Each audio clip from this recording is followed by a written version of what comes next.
It's always awesome when a Hollywood franchise starts to gaslight you with accusations that you are a racist. And of course, that is exactly what Star Wars is doing here. Once again, this isn't the first time. This is not going to be the last time. I'm very sure about that.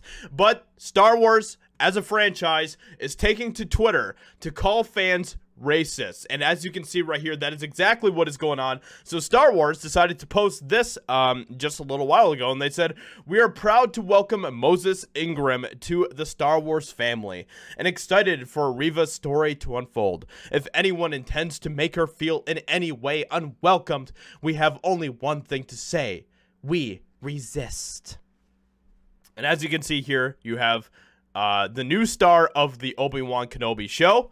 And from a lot of the people that I've talked to about the show, I haven't seen it because, you know, Duck Fisney, I'm not going to give them any of my money whatsoever. I absolutely refuse to.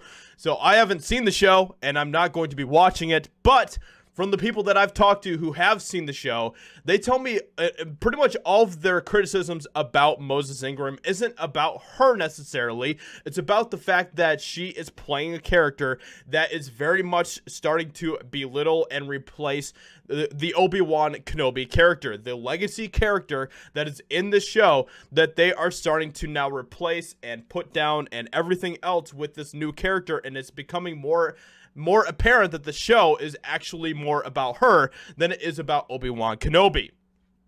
That is where a lot of people have criticisms with the show because, like I've talked about in many of my videos recently, this is something that Hollywood is continuing to do. They're replacing what we love from the past with their new twisted version of what we are supposed to be loving, and everyone is rejecting it, and when we reject it, then they call us racist. This is also something that I've talked about in regards to things like Rings of Power, where they use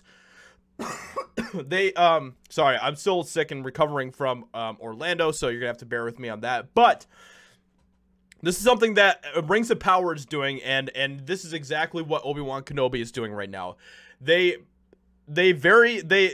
intentionally fill these different roles with diversity hires so that they can use those diversity hires as scapegoats to blame fans for being racist and whatever else when it doesn't go their way, when fans reject the content, when fans criticize the content and call it out for being very poorly written and terrible story development. And that is exactly what Star Wars is doing right now. They specifically filled this role knowing that fans were going to not appreciate what they had to offer. At least, you know, the legacy Star Wars fans, or whatever you want to call them, you know, the fans that aren't sheeple, they are rejecting this, and when we reject it, then we are called racist for doing so. So, Drunk 3PO is here with the perfect response. He says, "So remember that one time with Finn?" And if you guys don't remember what was going on here, when Force Awakens came out, they released two different posters, very different posters. Can you guys see the difference here? In the first poster here, this is the original poster that they released for America, and you can see Finn is taking up like a very big portion of the poster right here, rightfully so. Finn was a great character in the first film.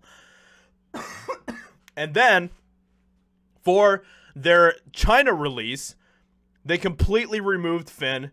They actually shrunk him down and made him barely noticeable down here at the bottom of the poster right here.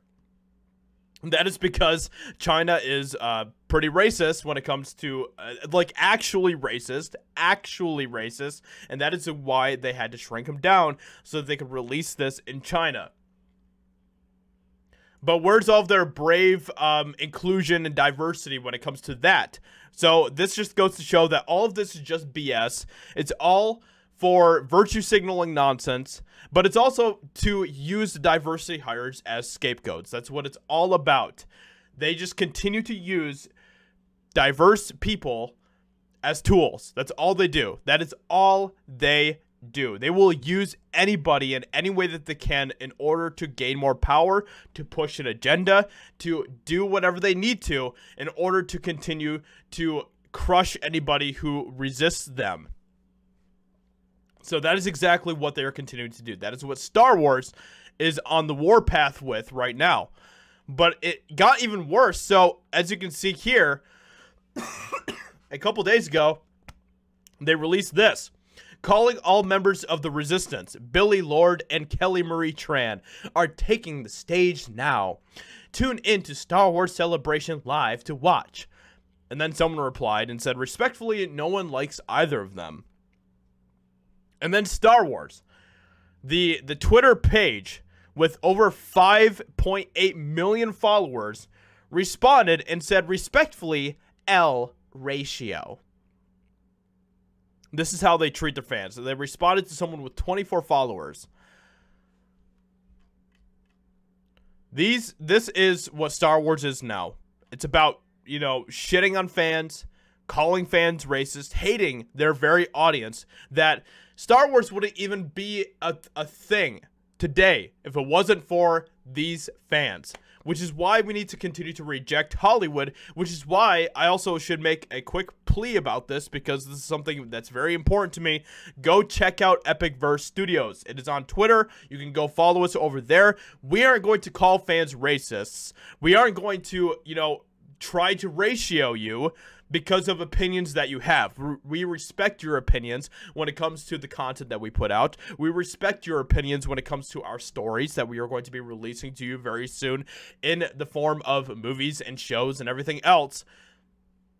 So please, go check it out. Go follow Epicverse Studios. I'd appreciate that a lot. Hope you guys enjoyed this video. Let me know what you think about this in the comments below. Leave a like, subscribe, and I'll talk to you all in another video very soon.